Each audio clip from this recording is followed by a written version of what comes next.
Hello, everybody, and welcome to The Messy Christian. I have got my herbal tea. I hope you've got a drink as well. Now, it is my birthday. Ooh, happy birthday to me. And I'm 28, so I'm going to be just going through the 28 lessons I have learned in my 28 years of life. So sit back, relax, and hopefully I can impart some wisdom that I have learned over my 28 years of existence. Now, the first thing, breathe.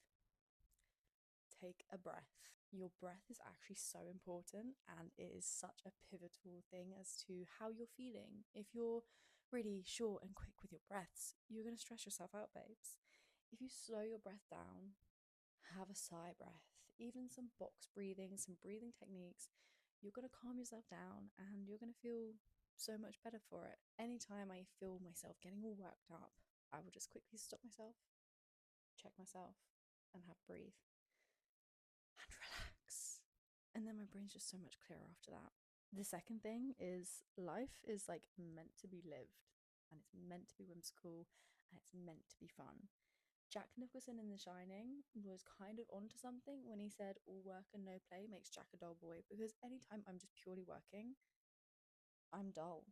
Anytime I'm not playing, I'm dull. So I will make sure that like I'm playing and I have some whimsical times. Like I still watch Scooby-Doo Mystery Incorporated on Netflix every now and then, just add a little whimsy to my life. I knit just to have like a little calming, whimsical hobby of mine, because life is meant to be lived. The clue is in the title. Life.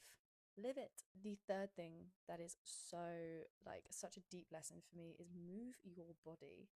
Like you have been gifted this body, move it. And I'm not saying do a marathon every morning. I'm saying like even if you just go for a walk, just a quick little 20-minute walk. I personally only get like a half an hour lunch break at my job that I have. I use 20 minutes of that to walk alongside doing crazy runs and going to the gym, because that is very important to me, especially if you've got stagnant energy within you. Like get the blood pumping, because the blood pumping like oxygenates your brain, and oxygen to your brain is like coffee to me in the morning. It's just great. The fourth thing is we all need a rest day. We all need a day to just chill out. You can't be go, go, go like 24/7. As much as I try, there was actually a time where, like, I think 3 to 4 months, I went to the gym and worked out every single day. I wondered why I like plateaued with the gym, and that was it. I wasn't resting. I wasn't letting my body absorb and recharge. Because that's the thing, when you rest, you actually get to absorb and learn so much better from everything that you've experienced that week, whether it be, gym rest days, or whether it be that you've had like a very intense week, Monday to Friday, and so you need the Saturday to chill out and just absorb the things that you've learned, the lessons you've learned in the hardship, the blessings that you've had in the joys. God literally made it a rule, Sabbath. He made Sabbath for man. Sabbath, for those who aren't Christians, like it's a day of rest. It's also the fact that, like, the classic, on the seventh day, God rested. Even God had to rest. Like, come on. If God needed to rest, if Jesus needed to rest, and you think you don't, you need to check yourself, because everyone needs a rest day. The fifth thing that I have learned is the power of planning your week ahead. Every Sunday evening, I will sit my butt down in this chair and I will go through the intentions I have for the next week, and I will block out time in my Google Calendar. And yes, it is color coordinated so that I know exactly what I'm doing and where I'm going when I'm driving, when I'm eating. For 7 days, I actually don't have to use too much brain power, because think about it. If my calendar was empty and I had all these things to do of training, work, meal prepping, going for a walk, when I'm going to drive, when I'm going to wash my hair, like all of that stuff, it just clogs your brain. It's like this radiator right here. You need to empty the old water every now and then. And I actually find uploading my week is like emptying that dirty water from the radiator and just clearing the pipes out so that my brain is unclogged. I have more mental capacity for other things. Like, not to say I'm not spontaneous, But that does mean that I have that scope to be spontaneous because I know what I was planning to do instead. And I know that all of like my chores are on my Google Calendar. So I know like, oh, this person's asked me to like go out for dinner this day. I know I can because I got all my chores done before that because I can see it on my Google Calendar. Sorry, little hydration break. The sixth thing I have learned is your emotions are so valid, but understand that you are in control of them. You're allowed to feel all of the feelings, all of the tears, all of the tantrums, all of the joy, and all of the elation. Jesus wept. That is the shortest bit of scripture in the Bible. Fun fact, if you ever go to a pub quiz, Jesus cracked a whip and flipped a table. The Son of God got sad and angry. So you're allowed to as well. But it's all about you being actually in control of your emotions. Emotions are described as waves in the Bible. So you just need to let it wash over you sometimes. When I'm worked up, when I'm angry, whether it's road rage or someone at work has upset me, I try my best, obviously easier said than done, to just, okay, I'm feeling this emotion. I'm going to let it wash over me. And I'm going to sit in the discomfort of having a negative emotion and trying not to react. I'm allowed to feel that feeling, but I'm also in control of this feeling and I'm in control of how I respond to it, how it sits in my body. But anytime you're feeling this negativity, anytime you're sad, someone's upset you, you are valid. You had that emotional response for a reason, but it's then how you actually respond you're in control of. And you're in control of how long you can harbor onto these emotions, like emotions of like unforgiveness. And when you're holding a grudge, that's you in control of that. That's not anyone else. Check yourself, but also be kind to yourself of, okay, yeah, I can feel this thing, but I'm not going to act too heavily on it. The seventh thing that I've learned, and I think this is one has been quite important to me, especially in the last year and a half, is root yourself in a belief. I'm not saying like it has to be religion, something that helps you wake up every day, helps you have purpose every day, in a belief that feels positive to you. It could literally be, I believe in my own capability and my own power. That's a positive belief. That's actually quite nice to believe in yourself. I get to wake up every day with that blessing and that joy of knowing that I'm loved and chosen and seen every single day, even on the days where the rest of the world doesn't agree. He sees, loves, and chooses me, which is great. So have a belief to root yourself and ground yourself in this positivity, in this really like joyful area where life isn't so bad because you believe in something good. The eighth thing I've learned is ask for help. Why are we trying to do all this by ourselves? Granted, if it's something that you're really good at, you don't have to ask for help. But if it's something that challenges you, if it's something that pushes the boat out and you're a bit like, oh, struggling, ask for help. This is something that, as quite a hyper independent woman, I've really struggled to do. But then I've always understood that after I've asked for help, that is when the most fruit happens. Like everyone is made uniquely and for a purpose. That could be to help and learn and educate someone on a certain particular topic. We're also not meant to do this life alone. We're meant to be in unity. We're meant to be in community. We're meant to do this together.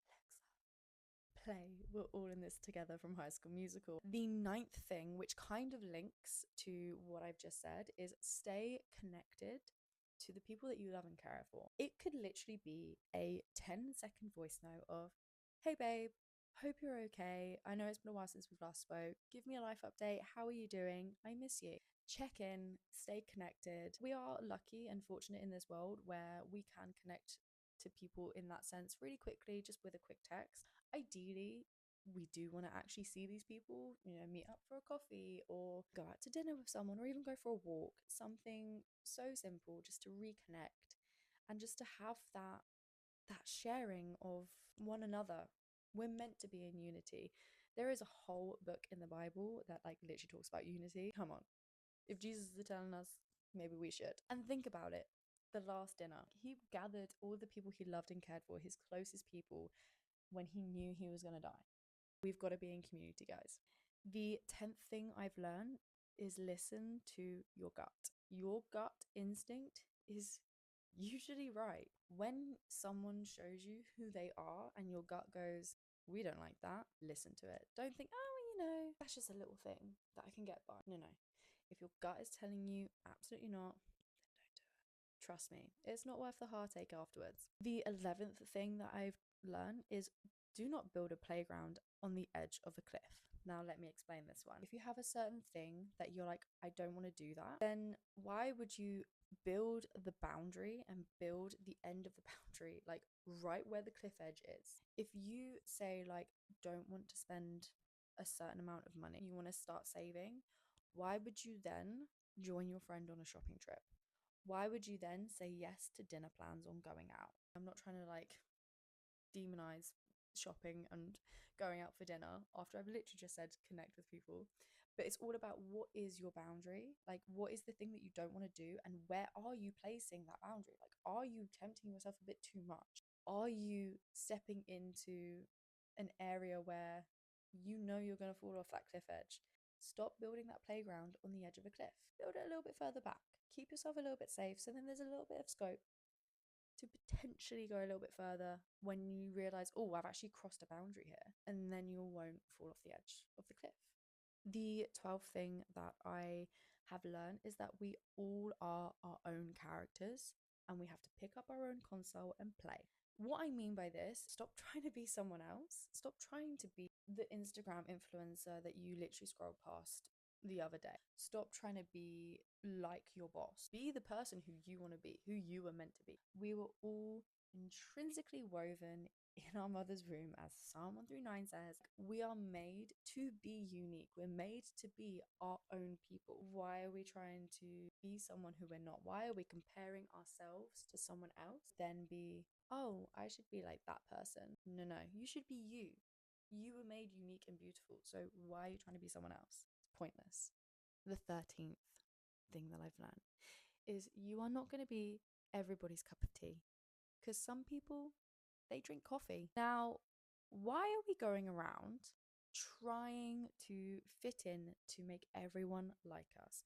Why are we doing things that pleases other people when they might not even like that thing anyway? Stop it. Stop people pleasing. The only person you really have to please, well and truly, is the man upstairs, but also like yourself. You need to wake up and feel good about yourself. If you're constantly people pleasing and trying to be someone else, these last 2 points really do connect actually. If you're trying to be someone else and you're pleasing someone else, what are you doing for you? You need to make sure that you are waking up, being yourself, and doing things for yourself. Not saying to be like the super most ultra selfish person in the world, but saying like, if you don't want to do a thing, but you're making yourself do that thing to make someone else happy, maybe check that. Check the real reason why you're doing that. Granted, if it's, oh, I don't want to go to this place, but my best friend who I haven't seen in a long time is going to be there and I miss them, that's a different reason. So just check the circumstances and check the reason why you're trying to please someone, and check the reason why you're trying to be someone else, because those two things, they don't get you very far in life.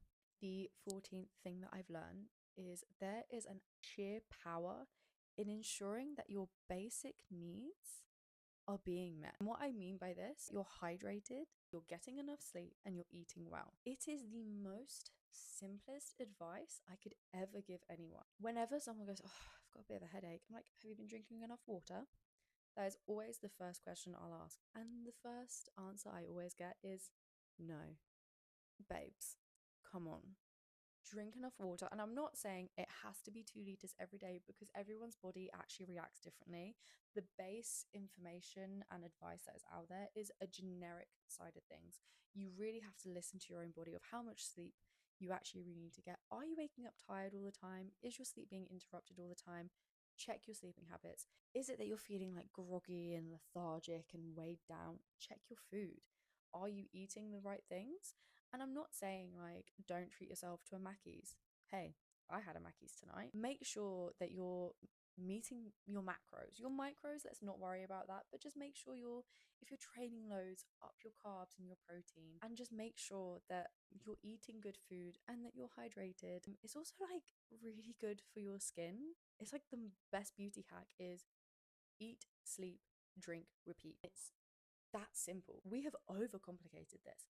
It is that simple. Get your sleep, get your drinking water, and get your macros in. The 15th thing that I've learned is that single dates should actually be a non-negotiable regardless of your relationship status. Now, I have recently started doing single dates where I'll just take myself to a cafe, I'll take myself out to a dinner, or I'll go do a little hike by myself, like without my headphones, maybe with my journal, and I'll just be with myself. And it is so, so good because it just means I'm so rooted in myself. I know I can literally be in my own company. You are your longest relationship you are ever going to have. Why are you going about not dating yourself? Even in a relationship, my next relationship, they're going to have to deal with the fact that I will take myself out for a single date. I will go and be like, actually, wait, no, I can't do this evening because I'm going on a date with myself.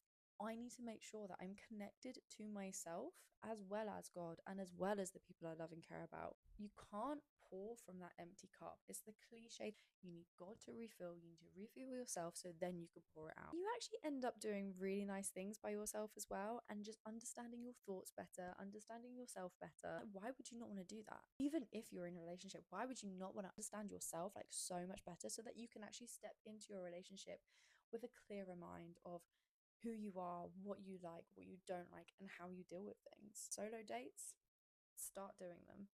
And this leads me into my 16th thing that I've learned is you really need to understand yourself so well. You need to have a self-awareness when it comes to life, specifically when it comes to knowing how to get yourself in a better mood and decompress after you've had a bad day. We all have bad days, every single one of us. Work can get stressful. You have a lot of life changes going on. You have some personal things going on. These things happen. Life comes at you. You need to understand yourself and know how you can decompress in the best way possible. What film always puts a smile on your face? Make a playlist that will make sure that it gets you out of that bad mood. But in order to do that, you have to do that self exploration of what makes me feel better when I'm in a bad mood. You need to have a decompression like routine in that sort of in your arsenal, in your toolkit of, okay, well, I've had a pretty naff day. I know when I get home, I'm going to do X, Y, Z. The 17th thing that I have learned is that it's actually so important to always have a goal to work towards. This can literally be in anything, anything. It could be a full deep clean of your living space. It can be fitness goals. For me, I very much thrive off having a fitness goal to work towards. High rocks and marathons, I absolutely adore working towards those. It's also like if you want to make your own business, that's a goal. If you want to earn a certain amount of money, that's a goal. If you want to read the entire Bible in a year, that's a goal. There are so many goals that you can make, and it's just so good to work toward. The 18th lesson that I have learned is all about my mindset. When I'm doing something, I will think about both my 8-year-old self and my 80-year-old self. The 8-year-old self, in the sense of like, would my child version of me be like really ecstatic that I was doing this?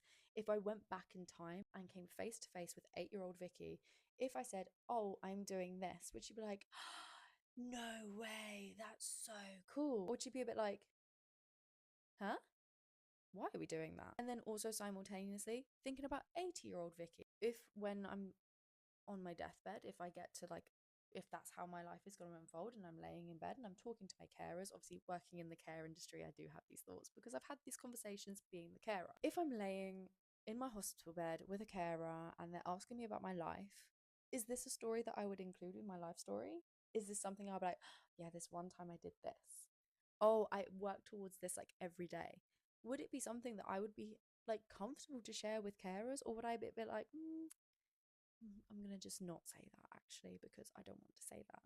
Think about your child self. Are they going to be so ecstatic? Like, oh my gosh, no way we get to do that when we're this old? And think about 80-year-old self of, would I regret having done or not done this? It works both ways, by the way. The 19th lesson is all about the importance of romanticizing your life, even the small thing. Like, life is actually so beautiful when you go and live it and put the rose tinted glasses on for your life. And it is just all about romanticizing the little things, because when you watch those rom-com movies, right, and they do that little montage bit where it's to that noughties track and they're all like smiley and it all is like a brighter like color palette, That's just a romanticized life. And that is what you need to do for yourself. The 20th lesson I've learned is all about the importance of fixing your morning and evening routine so that you bookend your day in rooted, grounded, and joyful things. I actually wake up like an hour and a half before I'm really meant to, so that I actually have time to just rest.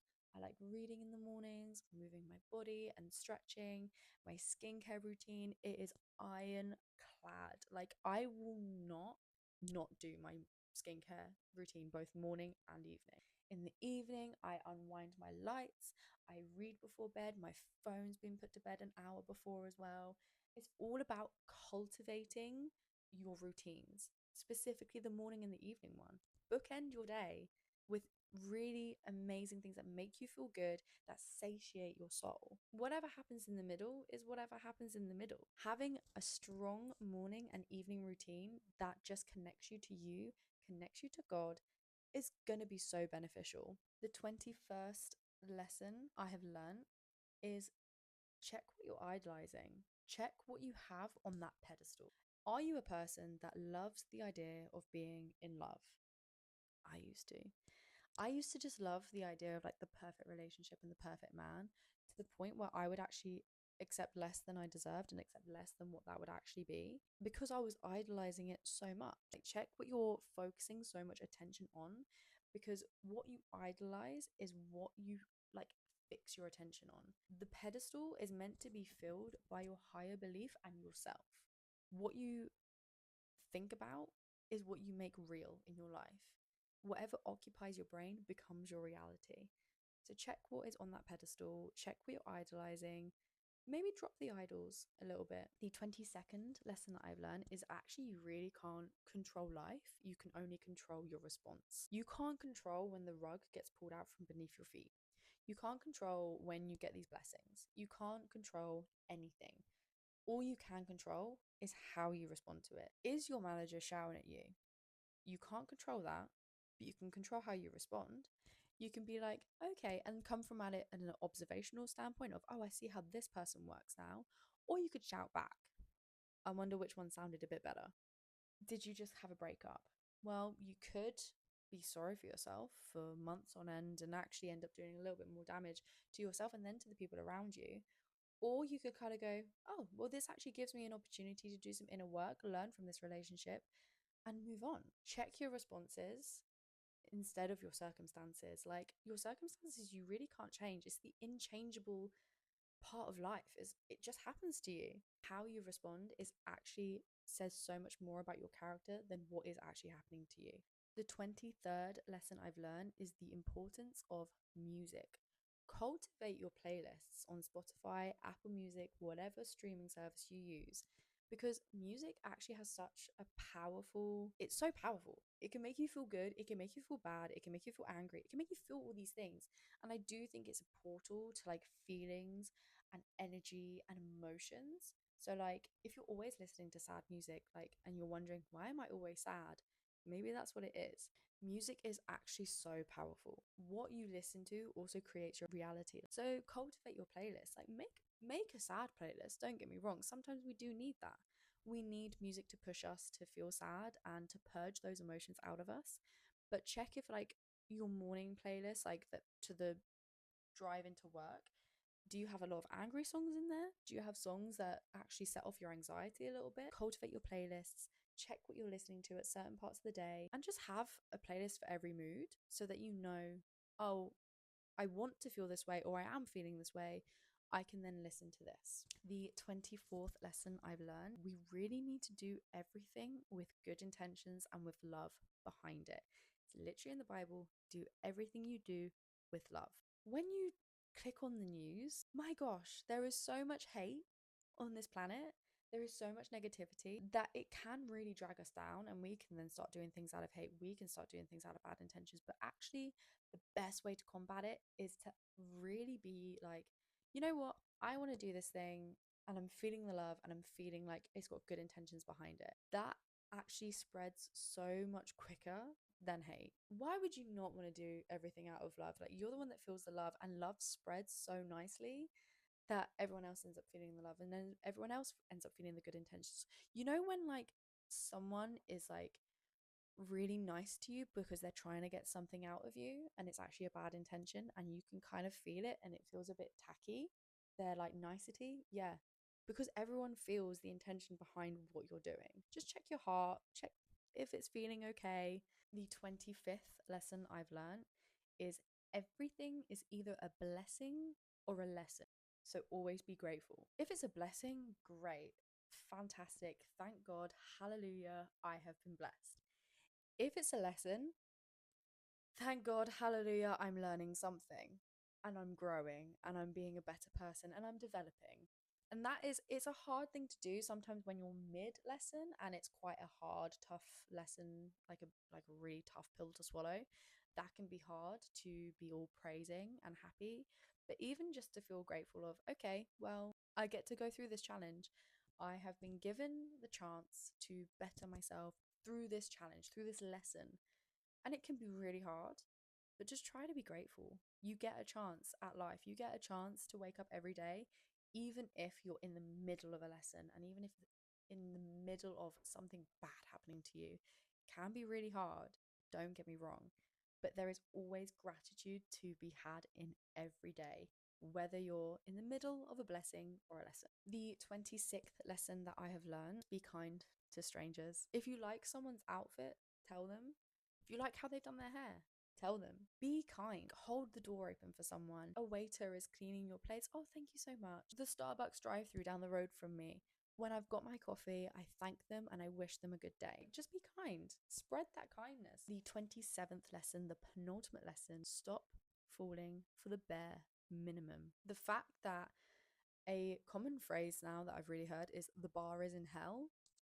That's not a good thing, guys. Romantic love is meant to be so elated and so beautiful and such a union and such a blessing. Why would you then accept the bare minimum? Oh, wow, they replied quick. Okay, but do they make you feel safe? Oh, wow, they asked me out on a date. Cool, but are they respectful of your boundaries? Stop accepting the bare minimum. I truly believe like your ultimate partner, your ultimate husband, or your ultimate wife would never give you the bare minimum because they would be so in love with you that they would fly so much higher than the bare minimum. Like, why would you settle for that? Don't settle. You are so much more beautiful. You don't have to accept the bare minimum. You can accept so much better and actually accept the ultimate love of your life. The 28th lesson: that you need to cherish everything in the present. The present moment is to be lived and to be enjoyed and to be satiated and to have that satisfaction of like, yeah, I get to be in the present. I get to cherish this moment. I get to cherish this herbal tea in my corner whilst my flatmate is asking me if she can have a bath. I can cherish that moment. I can really just savor this moment of the absolute laughter we are going to share the minute I press stop on this. I actually get to cherish the laughter now. You are gifted the present right now. Cherish it, savor it, and just have a smile on your face. Every breath is a blessing. We get to be here. We get to be in the present. We get to have joy and we get to experience it even in the hardship. And those are the 28 lessons I have learned in the 28 years of my current existence. I hope you enjoyed. I hope there was some wisdom. I hope there was some fruit in that for you to think about, have a little journal on maybe, and just enjoy life. God bless, Godspeed, and God loves you.